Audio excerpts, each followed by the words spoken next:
Hello and welcome to Mystery Made Known, primers about all things Jesus and the Gospel.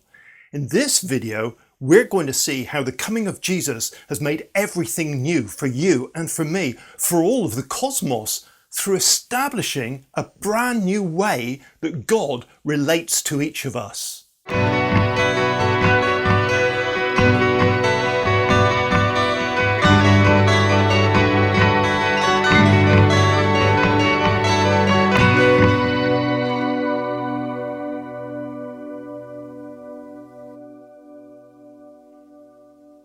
When you think of the word new, I wonder what comes to mind.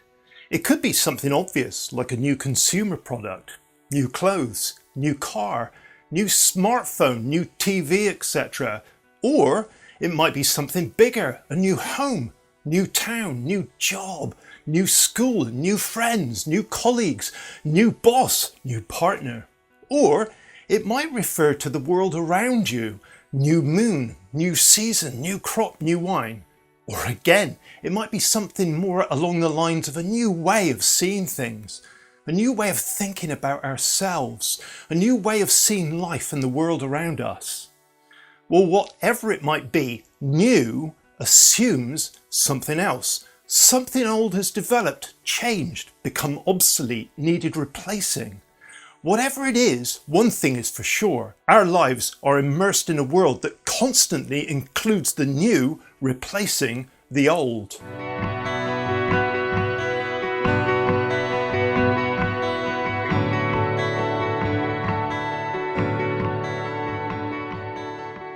At the heart of all things Jesus and the Gospel is this reality of something new. Or to put it another way, the coming of Jesus, his birth, his life, his death, and his resurrection, and including the ascension, everything about him brought about the most colossal new thing in the history of, well, everything. In fact, this cannot be overstated or exaggerated in any way at all. Simply put, Jesus, who he is, and what he has done and what he is doing, is the ultimate new thing, literally, of all time. And yet the nature of it is so extraordinary that it went, and indeed still goes, relatively unnoticed and misunderstood. But this has more to do with our human limited understanding than anything else. So let's take a closer look at all this.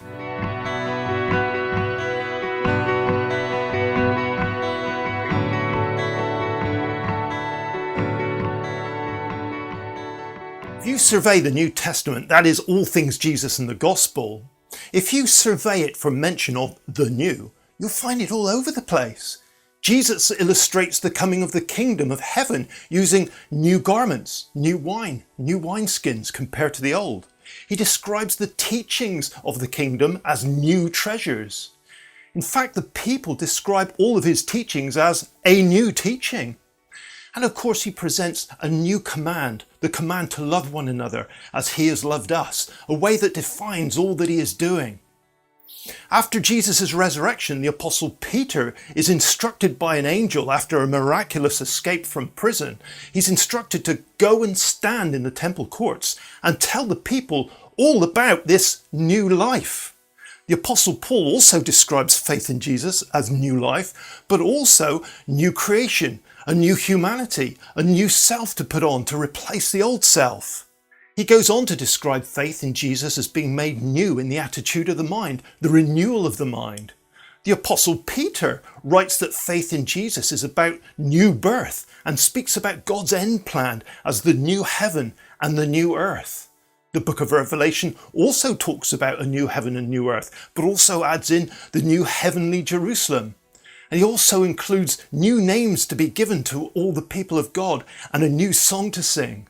And probably the ultimate statement of new is attributed to Jesus himself at the end of the book of Revelation, describing his final act of love and grace as, "I am making all things new." Then he said, "Write this down, for these words are trustworthy and true."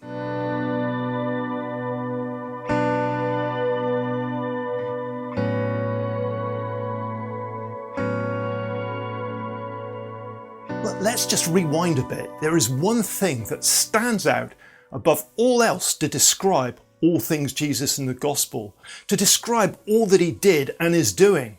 The clue is in the name we give to the particular part of the Bible, the New Testament. The Bible itself prefers the term New Covenant. Jesus first describes his death as the New Covenant with the cup of wine at what we call the Last Supper.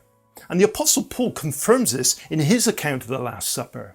And Paul goes on to describe the core of what he does and what the church is all about as being ministers of the New Covenant, a covenant more glorious than the old. It is at this point that we come to the key point in understanding all of this. The New Covenant is presented as a contrast to the old, the new things that Jesus is doing for us all.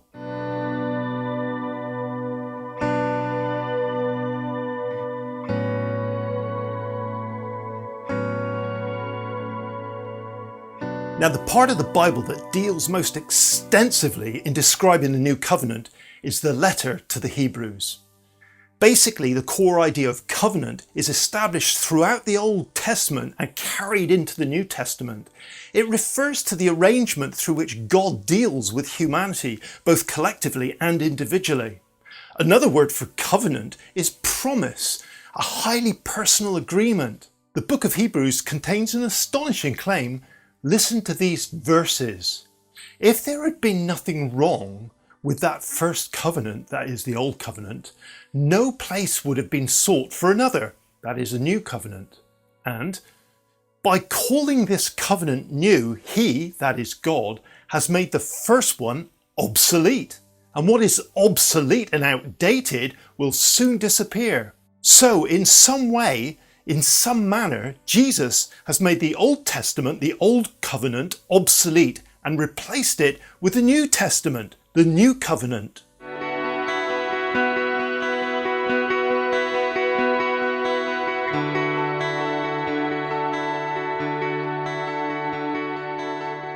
The book of Hebrews quotes and refers to the only passage in the Old Testament that refers to a coming new covenant, and it's found in Jeremiah chapter 31. And it says this: "The days are coming, declares the Lord, when I will make a new covenant with the people of Israel and with the people of Judah.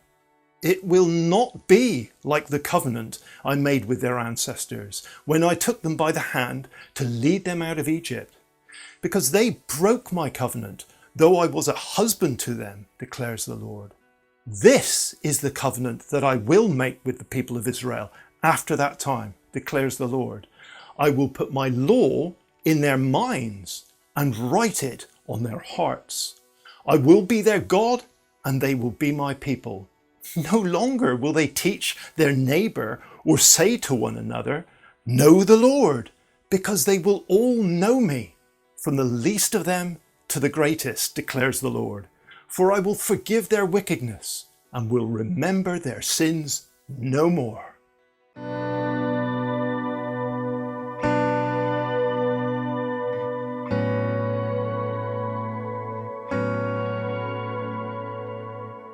So, God clearly says that the new covenant will not be like the old covenant. So it's not a modification and not a revision. It's not an expansion of the old. It's a replacement for the old. So how does it differ? Well, it says, "I will put my law in their minds and write it on their hearts," which leads to a person not knowing about God, but actually knowing God. So there is an internalization of something that was external before. And it's this fundamental change in the way a person relates to God what it is all about. The prophet Ezekiel, when he is almost certainly referring to this new covenant yet to come, says God says this: "I will sprinkle clean water on you, and you will be clean. I will cleanse you from all your impurities and from all your idols.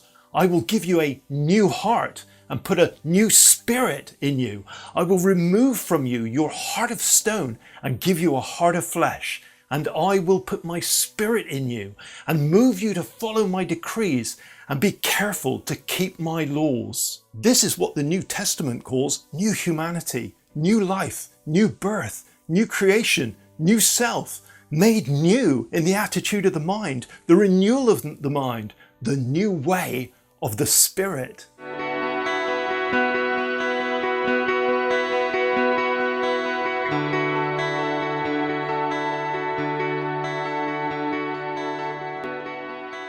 The letter to the Hebrews reveals and makes very clear that Jesus is God's final and complete communication to the human race, and that Jesus is the mediator of the new covenant, not the mediator of the old. Hebrews opens with this: in the past, God spoke to our ancestors through the prophets at many times and in various ways. But in these last days, he has spoken to us by his Son, whom he appointed heir of all things, and through whom also he made the whole universe. The Son is the radiance of God's glory and the exact representation of his being, sustaining all things by his powerful word. After he provided purification for sins, he, that is Jesus, sat down at the right hand of the Majesty in heaven. Or to put it another way, the point of the Old Testament is fully revealed, fully fulfilled, and fully completed in and through Jesus.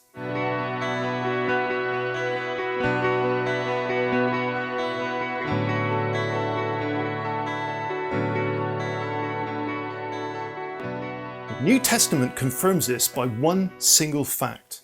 Where the New Testament quotes or refers to the Old Testament, it is almost exclusively, not quite, but almost exclusively, overwhelmingly if you like, to point to Jesus. If you like, we must read the Old Testament and listen carefully to the Old Testament to understand clearly who Jesus is and why he came. But we must read and listen carefully to the New Testament in order to understand what he achieved and how to follow him. We've already seen that the old covenant needed to be replaced so that the new covenant could finish the job. And that job was so that our Creator, our loving God, could restore this intimate relationship between him and us. If you like, the old covenant deals with the symptoms of the problem of fallen humanity, but the new covenant provides the cure. What Jesus himself declares as finally making everything new.